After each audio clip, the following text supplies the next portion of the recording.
listening to another episode of N.Cast. And our name is Prince. How y'all doing? Hello. This is, week 2 of our soft lockdown where we've been practicing some serious social isolation. This is week 2. I think we're going into week 2. Going into week 2? Yeah. Because the week before was when it just started. Yeah. That's about right. So not much has changed. More and more things are closing. I believe last week was right when retailers and when they had that executive order that retailers and would be closing their doors. Fast food restaurants would close their doors. Obviously, they're still doing carry out and drive-throughs. Gyms close their doors. Movie theaters, restaurants that keep your musty ass home. So we're kind of dwindling down to now it's starting to become that just only essential retailers are open now. So that includes grocery stores and pharmacies. Pretty much. Banks are open too. Are they open inside? I thought only the tellers were open. Maybe the tellers. The drive-through tellers. You might be right. It might be just the tellers. Yeah. They're equipped pretty well for that sort of thing, though. Mm-hmm. I'm never really walking into a branch anyway. Yeah, neither. I want to get it over with. It takes too long. Yeah. We've been hearing some talks here and there that it might be a whole forced shutdown for a couple weeks. There's a couple states that are in ground zero. New California. York. California's definitely currently shut down. Well, San Francisco. That's confirmed. But I don't know about all of California. But New York is definitely shut down. Yeah. It's becoming those times. As of today, it's March 21st. And there's records showing that we're 11 days behind Italy with this coronavirus. And it's hard for the hospital to keep up with the volume of people that are getting sick. Mm-hmm. Yeah, just recently they just came out with the news that apparently Italy's suffered more deaths than China, which is where the outbreak started. So some prayers out to Italy, Yeah, prayers out, uneasy news. Stay safe out there, everybody. Limit your movements. Stay at home for as much as you can. Only go out when absolutely needed. Practice social distancing, even if you feel like this virus wouldn't have too much of an effect on you. Just think about the others that you surround yourself with. And stay safe, stay clean out there. Well, it's also about I'm gonna say being conscious of if you do go out, because let's be honest, you're cooped up in the house for 24, 48, 72 hours. Mm-hmm. You're gonna get a breath of fresh air. There's no harm in that. Going for a walk and stuff like that. Yeah. Obviously, keep a 3 feet, 6 feet. Yeah, keep a distance from others. If you see somebody down the sidewalk, just go across the street. Nobody's gonna take offense to it as racism or something like that. They're all right, social distancing, we get it. You know what I mean? So, go get a breath of fresh air. You can only do so much in the house. I get it.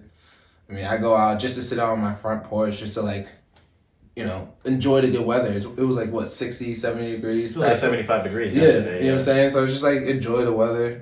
You don't have to be cooped up that much, but just be conscious of what you're touching and stuff like that. Make sure you're washing your hands, cleaning your body, even though you should be doing that without this virus. Yeah. So yeah. All right. So with that being said, let's roll into our featured topic of the day. Me and Prince had a discussion, and we thought now was a good time to kind of get back to a more technical sort of topic that's actually in sort of our expertise of study. And so today we are talking about media corporations. So Prince, why should we care about media corporations? Because these media corporations that we all pay attention to actually control the narrative of our news and our information. Mm-hmm. So I think it's quite important to know who is controlling the narrative and who is telling us the right news or leading us to certain news that they only want us to see. Mm-hmm. I think that's quite important. Yeah, so to circle this back to one of our very first discussions on this podcast, where we talked about media literacy. one of the key points to being media literate is understanding who is creating this message that goes toward you. And the reason why you want to understand that is because obviously media is created by human beings, and human beings always have an objective, whether it be conscious or not. And to understand who creates this message, who funds this message, allows you to have a better understanding on what the objective of this message is. What is this message trying to do? Or convey? What kind of point is it trying to sway me towards? And that is a key part of being media literate. Yeah. And sometimes they won't even want to put their own like narrative or objective. They're just attending to their audience. That's another thing about it. It's just like, it's like confirmation bias to a degree. Like they know the type of media you want to pay attention to because it confirms your core beliefs and ideologies. And it's kind of important to test that. Yeah. There's various reasons why somebody would create a medium or a message. And understanding the origin point of where that message comes from is, really, really important.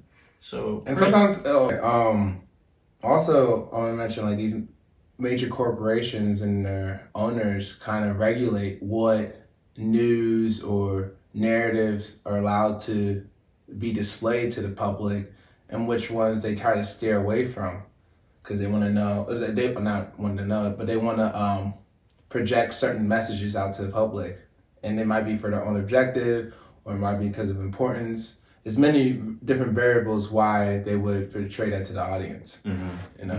So I mean, you have more ideas on that? Like I know that's a little bit vague in a sense because how many variables there are. Yeah. But I mean, just to pick out of your brain what you've learned about it. Well, in regards to like the people that control these companies, that control these mediums, obviously, if you're in that sort of position of power, it definitely pays to utilize those outlets that you control, and then with that power, you can definitely like kind of sway sort of messages, public opinion, all that stuff. I mean, like it's basically, when you really think about it, it's basically like a more grand scale of like what like your like traditional like public relations specialists does, like as like they kind of try to control the narrative and like put the company's best foot forward and make them appear a trustable sort of brand. And that's kind of like a small scale example of what conveying like what like using mediums to using media to shape the public's perception and their mind to a degree. I mean, not to cause any type of hysteria, but that's kind of dangerous, and I think that's why it's important to stress like look into multiple sources, even local sources. But before even talking about looking into local sources and stuff like that, let's talk about like the major corporations. There actually used to be like 6 like major media companies. But I think it just like stirred down to like 5 maybe. Yeah, the circle is definitely shrinking as of late. Yeah, because a lot of the corporations have been bought out from each other. So I guess I'll talk about like top corporations. It's like 5 or 6. So the first one is National Amusements.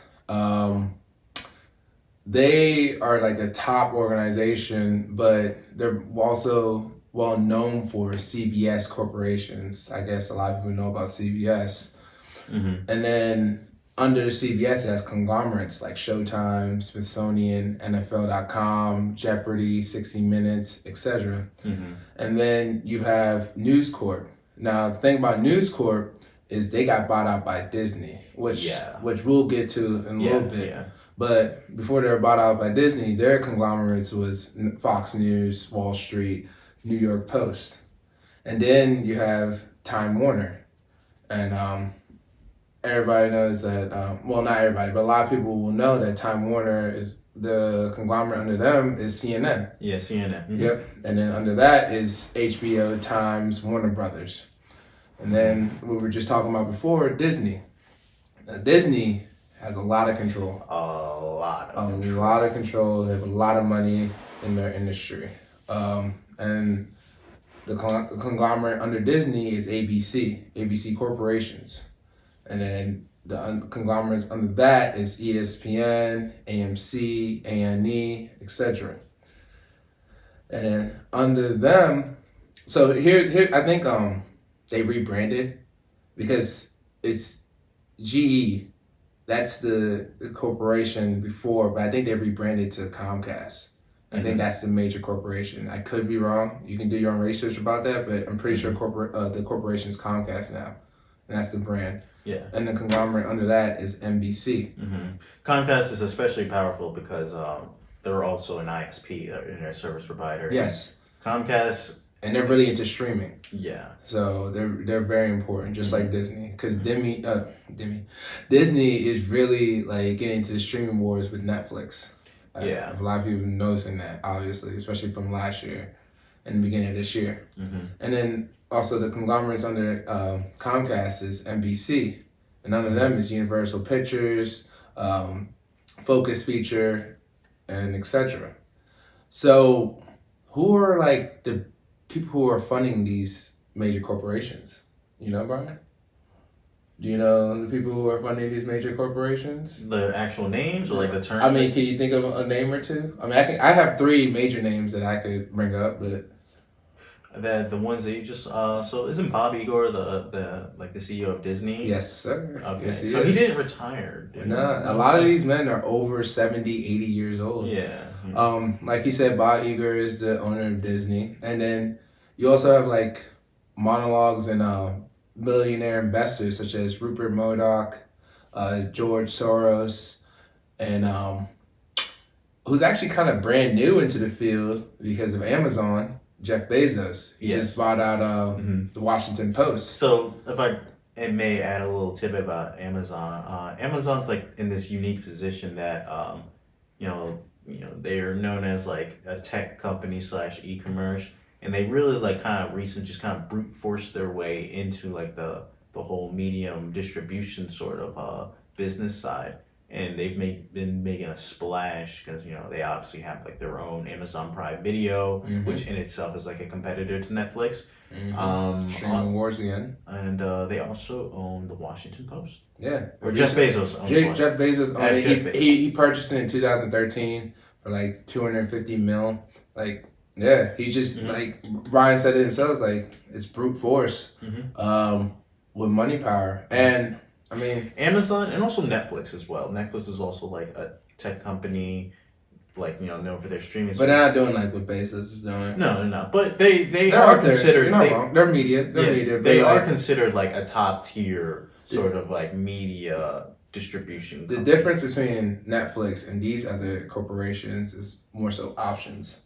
Like, you go on Netflix, you have selections, and it's more of like a free market. I mean, it's getting more and more condensed, and they're having more standards, it's just because it's coming to the modern age. But compared to these media organizations, they're more of a free market. They're definitely the black sheep of all these other companies. And that's why Disney's trying to compete with them the same with Comcast. Well, a lot of companies are now they're starting their own because Netflix was like the pioneer of TV, online streaming. Well, they weren't like the first to do it, but they were the ones that most successful. Yes, yeah, they made it really like mainstream. And as like more and more companies have been pulling off their stuff from Netflix, it's like, hey, we can do this on our own. We don't need Netflix. Then Netflix was like, oh, we need to start putting out our own original content. And they've been doing that since 2013. And they've had some pretty solid success. Definitely. So. And I'd argue, Netflix's original shows were kind of like the catalyst to like this now new like golden age of TV. Like we're in a new golden age of TV now because I think it's like we're like 4 or 5 years in now. Yeah. Because like when they first had the Netflix originals, I'm not gonna lie, it kind of sucked. But well, now House of Cards. House of Cards was like their first. And that's most successful. The first successful, even though Kevin Spacey ruined all of that. Yeah. But that's a different story. That's a different story. But like that was like their first successful like Netflix original. And I'm not gonna lie, I like when Kevin Spacey broke the fourth wall in that episode, like I was compelled. Like I was like into that show. So you know what I mean? Like it was a good show.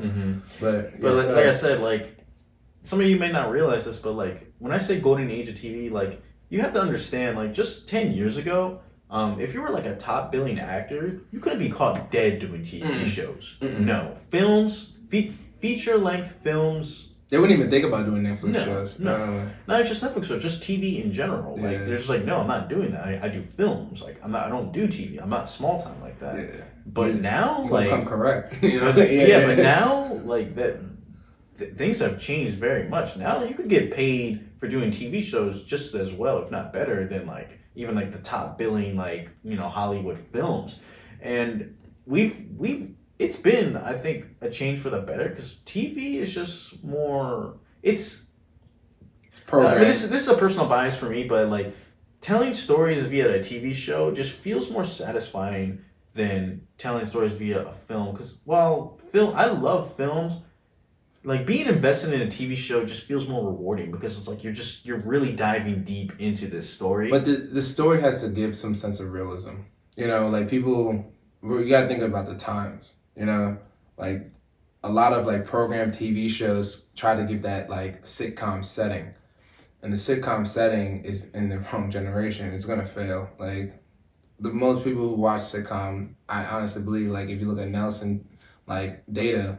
They're probably going to say like 35 and up, and that's just being generous. I honestly think it's like 40. Nowadays it's like what shows are showing that like realism, like they got say just an example. They got TikTok in that TV series, so you can like relate to it. They got vlogging in that TV series because you can relate to it. They just put things that like you would see in normal life, and that's when people start getting hooked. Like 13 Reasons Why. Here's what I think you're really trying to say is that like TV now, like another reason why we're in this golden age of TV is because the like directors are in like the production studios are taking more and more risks in terms of like putting things in TV that just weren't well represented in the past. I've been seeing that a lot. I've been seeing a lot of TV that are just taking more general risks. I'm talking about references, like just like I've noticed like when I watch new movies, they try to make sure like they put like social media references. You know what I mean? Just to like connect with like the audience for some reason. And I'm like, maybe sometimes I find it corny, but sometimes I get why they're doing it. It's just to stay relevant. That's been a thing in film for a while. I'm not saying it hasn't, but I'm saying like I've seen it's more like deliberate and like. Well, see, if it's super deliberate, that makes me feel like it's product placement. I mean, you could call it that. Because I mean, there's a difference between like having like a cool like a little nudge here versus like a straight it's literally because the competition is so spread that I feel like they almost like have to push that agenda just to like stay relevant. But we went on a little tangent there. No, I'm like that's what I'm noticing. I'm just like sometimes I'm just like I can tell it's forced, but I'm like I can tell they're just doing it to stay relevant sometimes. Like otherwise like people will be out of touch like. If you see like a phone booth on a TV show, the settings better be in the 90s. It better not be like a past 2010 setting in a TV show, because then you'd be like, nah, that doesn't make sense. I wouldn't imagine somebody going to like a telephone booth, putting quarters in it and calling someone in like a setting that's like past 2010.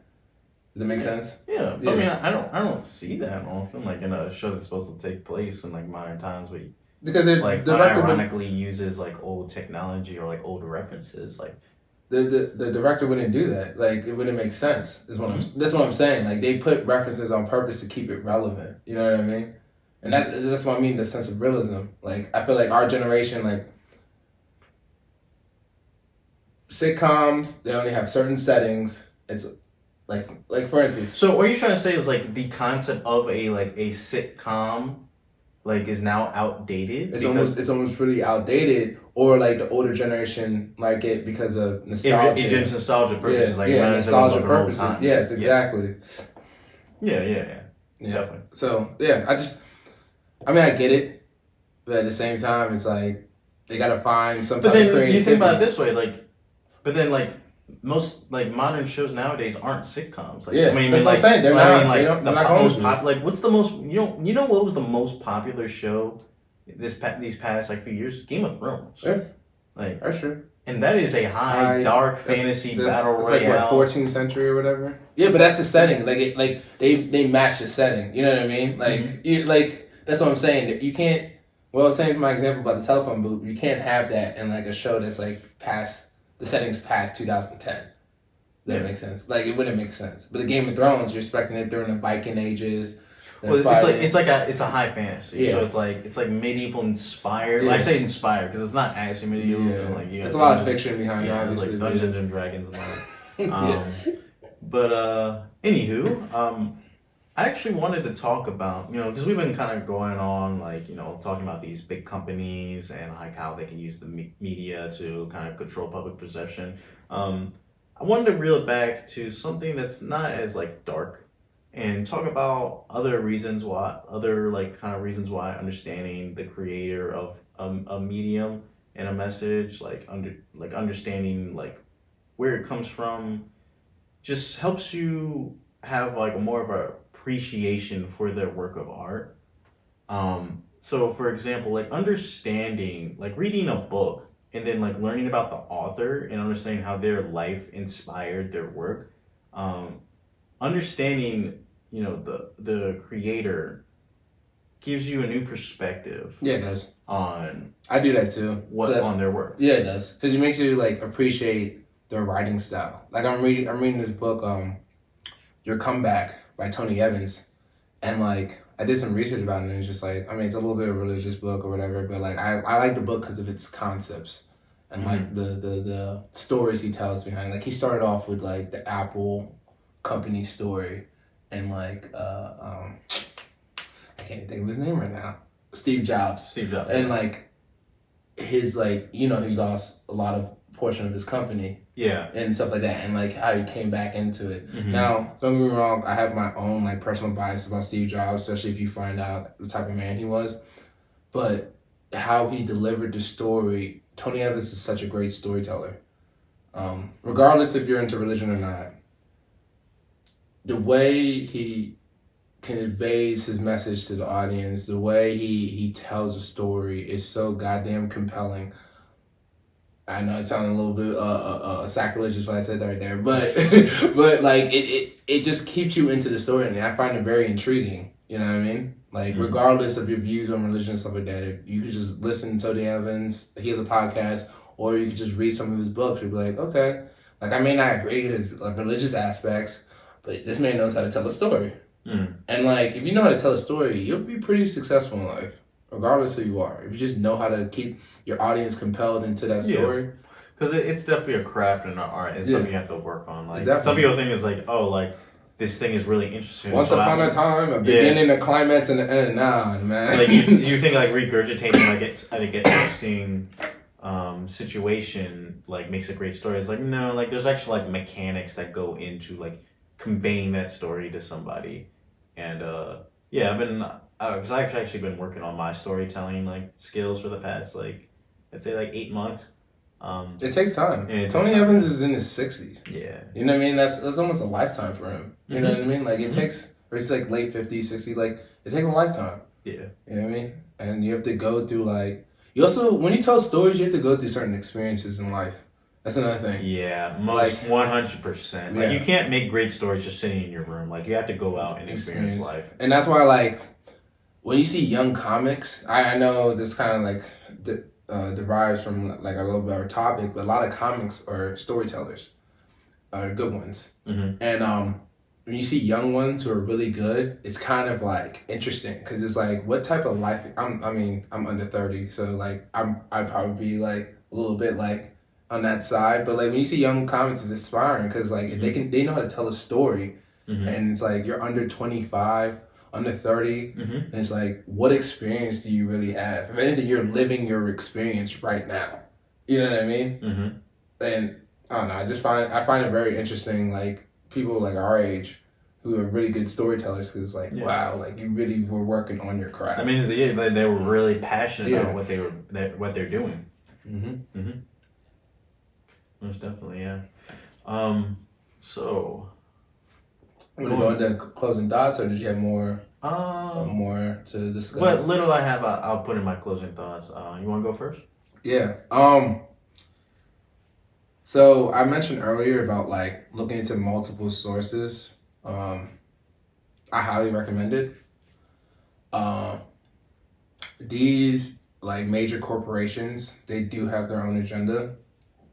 I mean, you can take it how you want. Me bashing them, me saying what I need to say. They do have their own agendas, and they do push or prioritize certain topics for a reason. Mm-hmm. And they're very selective with certain news, especially when it comes to like high influencers. High influencers like Donald Trump, to pop stars like Rihanna, to scientists like Ben Carson, you name it. They, depending on, and political reasons too, whether it's Democrat or liberal, you really have to compartmentalize their agenda and their narratives with the influencer, the political party, and what the story's about. Because if you don't, they're gonna feed on your confirmation bias at the end of the day. Mm. And that's the truth. And you have to, it has to do with more so self-awareness too. Because if you don't test your core beliefs, you're gonna think that's the 100% truth. And I said in other episodes, I take things with percentage. I don't take everything absolute truth. Mm-hmm. You know what I mean? Like binary. I don't see 1 0. That's just me. And there's a reason for it. Because if you do, I honestly believe you can be easily manipulated. Mm-hmm. Mm-hmm. But yeah. So when I say multiple sources, sure, you can look into these major corporations, Comcast, Fox News, CNN, all that. Fine, that's up to you. But also look into independent sources. You know what I mean? Independent journalism. Because those guys tell the truth too, and they're giving you an alternative narrative for a reason. Because they read these major corporation sources and they're like, that's misleading. That's misinformation. You know? Even fact checkers, look into them. Like Snoops.com, I would look into them. Mm. I would look into them because fact check your fact checkers. Yeah, fact check your fact checkers. Mm-hmm. Yeah, those are my closing thoughts. Well said. Well said. For me, I just want to circle back to something I touched base on earlier, and that media is created by human beings. You know, it's not created by robots. AI, algorithm. No AI, no algorithms. This is the work of human beings, each, with their own distinct personalities, their own distinct backgrounds, and their own distinct objectives. So the more reason to do your research, to look into who crafted what is being sold to me. Or should I say, what does this person want me to take away from this? And how does it relate to who they are in their background and their experiences and their sort of goals? That's all I'll say for right there. Yeah. End of the day, at least the major corporations have their own agenda. And that's a fact in itself, whether you want to believe me or not. Once you do your own research, you'll see what I'm talking about. But they have their own agenda. Mm. Even they're like, no, we don't. So we just want to satisfy. Oh, there's also a media corporation I forgot. It's the Sinclair Media Group. A lot of people don't even know about them. And they control a lot of local news like Fox 5. Mm-hmm. Fox 5 is the major one I can think of right now on the top of my head. I didn't put them in the notes, but they're a smaller subdivision of like a large corporation for local media news. Mm. So that's another thing that you have to think about too. And once again, it's Sinclair Media Group. I should have mentioned it when we were talking about the media corporations, but I just thought about it. So yeah, just for consideration. All right, folks, that about does it for this episode. As we continue this self-quarantine process, Prince, where can people find us online if they want to continue this discussion? Like we said before, we had an email, ncastpodcast@gmail.com. Our IG is at N_cast_. You can find us on Twitter. That's N.Cast Podcast. And you can DM us. I mean, my Twitter is Nigma Prince. Brian is... I'm at Brian Lives Life. Yep, and that's for IG and yes, Twitter. IG and Twitter. And then my IG is P._Nigma. Yeah, I mean, we're here for y'all. And we're even on TikTok too, N.Cast Podcast on TikTok. Like I said, I mean, DMs help because then we can like find certain topics that we want to talk about. So, yeah, appreciate it. Since that concludes this episode, I think that's all we have to talk about. Brian, you know the routine. We talk about it every time. 안녕히 가세요. 또 만나요. Until next time. Peace.